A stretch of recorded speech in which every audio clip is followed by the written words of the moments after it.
This is chapter 6 of 12 Years a Slave, Freeman's Industry. The very amiable, pious-hearted Mr. Theophilus Freeman, partner or co-signee of James H. Birch, and keeper of the slave pen in New Orleans, was out among his animals early in the morning, with an occasional kick of the older men and women, and many a sharp crack of the whip about the ears of the younger slaves. It was not long before they were all astir and wide awake. Mr. Theophilus Freeman bustled about in a very industrious manner, getting his property ready for the slaves' room, intending, no doubt, to do that day a rousing business. In the first place, we were required to wash thoroughly, and those with beards to shave. We were then furnished with a new suit each, cheap but clean. The men had hat, coat, shirt, pants, and shoes, the women frocks of calico, and handkerchiefs to bind about their heads. We were now conducted into a large room in the front of the building to which the yard was attached in order to be properly trained before the admission of customers. The men were arranged on one side of the room, the women on the other. The tallest was placed at the head of the row, then the next tallest, and so on in the order of their respective heights. Emily was at the foot of the line of women. Freeman charged us to remember our places, exhorted us to appear smart and lively, sometimes threatening, and again, holding out various inducements. During the day, he exercised us in the art of looking smart and of moving to our places with exact precision. After being fed in the afternoon, we were again paraded and made to dance. Bob, a colored boy, who had some time belonged to Freeman, played on the violin. Standing near him, I made bold of the inquirer if he could play the Virginia reel. He answered he could not, and asked me if I could play. Replying in the affirmative, he handed me the violin. I struck up a tune and finished it. Freeman ordered me to continue playing and seemed well pleased, telling Bob that I far excelled him, a remark that seemed to grieve my musical companion very much. Next day, customers called to examine Freeman's new lot. The latter gentleman was very loquacious, dwelling at much length upon our several good points and qualities. He would make us hold up our heads, walk briskly back and forth, while customers would feel off our hands and arms and bodies, turn us about, ask us what we could do, make us open our mouths and show our teeth, precisely as a jockey examines a horse which he is about to barter for or purchase. Sometimes a man or woman was taken back to the small house in the yard, stripped and inspected more minutely. Scars upon a slave's back were considered evidence of a rebellious or unruly spirit, and hurt his sale. One old gentleman, who said he wanted a coachman, appeared to take a fancy to me. From his conversation with Birch, I learned he was a resident in the city. I very much desired that he would buy me, because I conceived it would not be difficult to make my escape from New Orleans on some northern vessel. Freeman asked him $1,500 for me. The old gentleman insisted it was too much, as times were very hard. Freeman, however, declared that I was sound and healthy, of a good constitution, and intelligent. He made it a point to enlarge upon my musical attainments. The old gentleman argued quite adroitly that there was nothing extraordinary. He would call again. During the day, however, a number of sales were made. David and Caroline were purchased together by a Natchez planter. They left us, grinning broadly and in the most happy state of mind, caused by the fact that their not being separated. Lath was sold to a planter of Baton Rouge, her eyes flashing with anger as she was led away. The same man also purchased Randall. The little fellow was made to jump and run across the floor and perform many other feats, exhibiting his activity and condition. All the time the trade was going on, Eliza was crying aloud and wringing her hands. She besought the man not to buy him, unless he also bought herself and Emily. She promised in that case to be the most faithful slave that ever lived. The man answered that he could not afford it, and then Eliza burst into a paroxysm of grief, weeping plaintively. Freeman turned around to her savagely with his whip in his uplifted hand, ordering her to stop her noise or he would flog her. He would not have such work, such sniveling, and unless she ceased that minute, he would take her to the yard and give her 100 lashes. Yes, he would take the nonsense out of her pretty quick. If he didn't, might he... Eliza shrunk before him and tried to wipe away her tears, but it was all in vain. She wanted to be with her children, she said, the little time she had to live. All the frowns and threats of Freeman could not wholly silence the afflicted mother.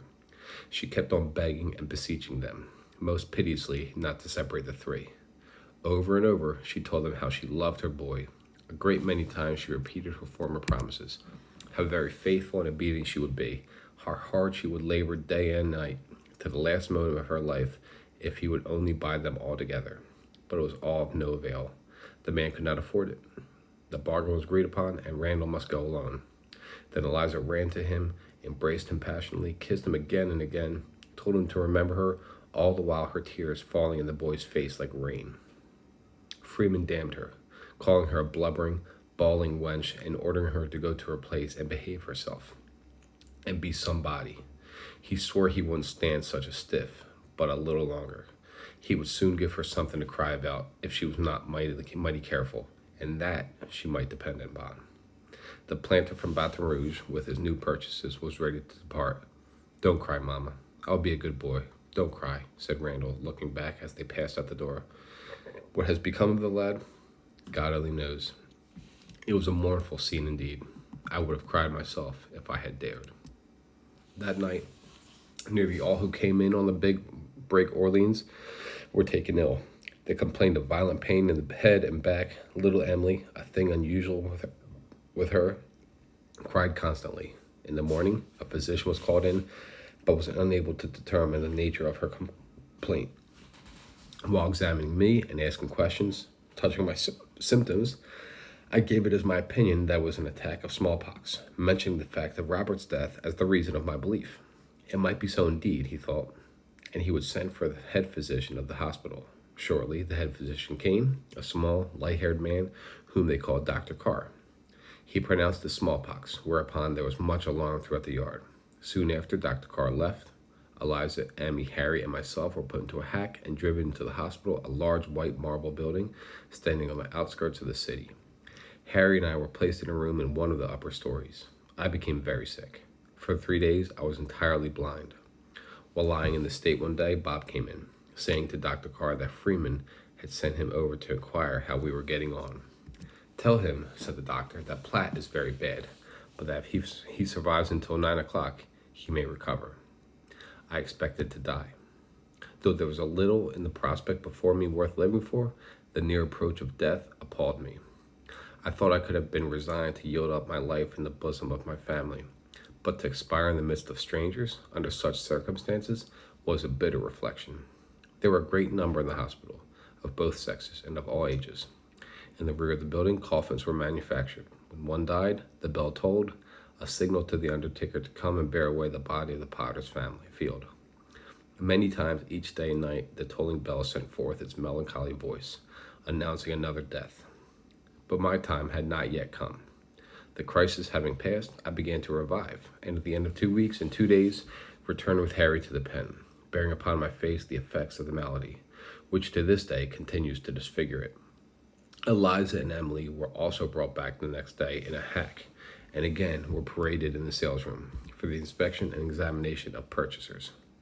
I still indulged the hope that the old gentleman in search of the coachman would call again, as he had promised, and purchase me. In that event, I felt an abiding confidence that I would soon regain my liberty. Customer after customer entered, but the old gentleman never made his appearance. At length, one day, while we were in the yard, Freeman came out and ordered us to our places, in the great room. A gentleman was waiting for us as we entered, and inasmuch as he would be often mentioned in the progress of this narrative, a description of his personal appearance and my estimation of his character at first sight may not be out of place. He was a man above the ordinary height, somewhat bent and stooping forward. He was a good-looking man and appeared to have reached out at the middle age of life. There was nothing repulsive in his presence, but on the other hand, there was something cheerful and attractive in his face and in his tone of voice. The finer elements were all kindly mingled in his breast, as anyone could see. He moved about among us, asking many questions as to what we could do and what labor he had been accustomed to, if we thought we would like it to live with him, and would all be good boys if he would buy us, and other interrogatories of like character. After such further inspection and conversation touching prices, he finally offered Freeman $1,000 for me, $900 for Harry, and $700 for Eliza. Whether the small packs had depreciated our value, or from what cause Freeman had concluded to fall $500 from the price I was before held at, I cannot say. At any rate, after a little shrewd reflection, he announced his acceptance of the offer. As soon as Eliza heard it, she was in agony all again. By this time, she had become haggard and hollow-eyed with sickness and with sorrow. It would be a relief if I could consistently pass over in silence the scene that now ensued. It recalls memories more mournful and affecting than any language can portray. I've seen mothers kissing for the first time the faces of their dead offspring. I have seen them looking down into the grave as the earth fell with a dull sound upon their coffins, hiding them from their eyes forever. But never have I seen such an exhibition of intense, unmeasured, and unbounded grief as when Eliza was parted from her child. She broke from her place in the line of women and, rushing down where Emily was standing, caught her in her arms. The child, sensible of some impending danger, instinctively fastened her hands around her mother's neck and nestled her little head upon her bosom. Freeman sternly ordered her to be quiet, but she did not heed him. He caught her by the arm and pulled her rudely, but they only clung the closer to the child. Then, with a volley of great oaths, he struck her such a heartless blow that she staggered backward and was like to fall. Oh, how piteously then did she beseech and beg and pray that they might not be separated. Why could they not be purchased together? Why not let her have one of her dear children? Mercy, mercy, master, she cried, falling on her knees. Please, master, buy Emily. I can never work any if she is not taken with me. I will die. Freeman interfered again, but disregarding him, she still pled most earnestly, telling how Randall had been taken from her, how she would never see him again, and how it was too bad. Oh, God, it was too bad, too cruel to take her from her family, her pride, her only darling, that could not live. It was so young without its mother. Finally, after much more speculation, the purchaser of Eliza stepped forward, evidently affected, and said to Freeman he would buy Emily, and asked him what her price was. What is her price? Buy her? Was the responsive interrogatory of Theophilus Freeman, and instantly answering his own inquiry, he added, I won't sell her. She's not for sale. The man remarked he was not in need of one so young, that it would not be of no profit to him, but since the mother was so fond of her, rather than see them separated, he would pay a reasonable price. But to this humane proposal, Freeman was entirely deaf. He would not sell her then on any account whatever.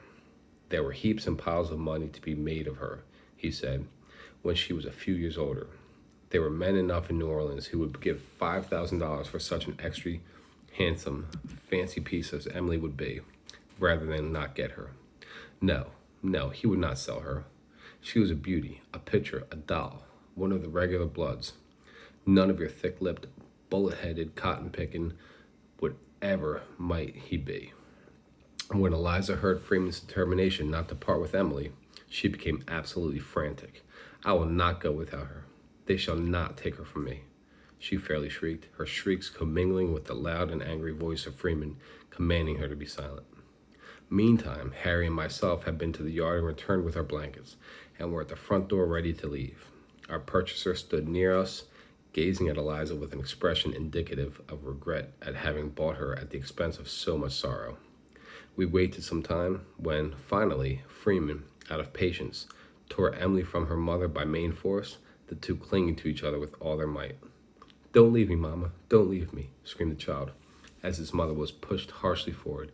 Don't leave me, come back, Mama. She still cried, stretching forth her little arms imploringly. But she cried in vain. Out of the door and into the street we were quickly hurried. Still, we could hear her calling to her mother, Come back, don't leave me, come back, Mama, until her infant voice grew faint and still more faint, and gradually died away as distance intervened and finally was wholly lost. Eliza never saw or heard of Emily or Randall. Day nor night, however, were they ever absent from her memory. In the cotton field, in the cabin, always and everywhere she was talking of them, often to them, as if they were actually present. Only when absorbed in that illusion or asleep did she ever have a moment's comfort afterwards. She was no common slave, as had been said. To a larger share of natural intelligence which she possessed was added a general knowledge and information on most subjects. She was enjoyed opportunities such as it afforded to a very few of her oppressed class. She had been lifted up into the regions of a higher life. freedom, freedom for herself and for her offspring, for many years had been her cloud by day, her pillar of fire by night. In her pilgrimage through the wilderness of bondage, with eyes fixed upon that hope-inspiring beacon, she had at last ascended to the top of Pisgah and beheld the land of promise. In an unexpected moment, she was utterly overwhelmed with disappointment and despair. The glorious vision of liberty faded from her sight as they led her away into captivity. Now she weepeth sore in the night, and tears are on her cheeks. All her friends have dealt treacherously with her. They have become her enemies. That was chapter 6 of 12 Years a Slave.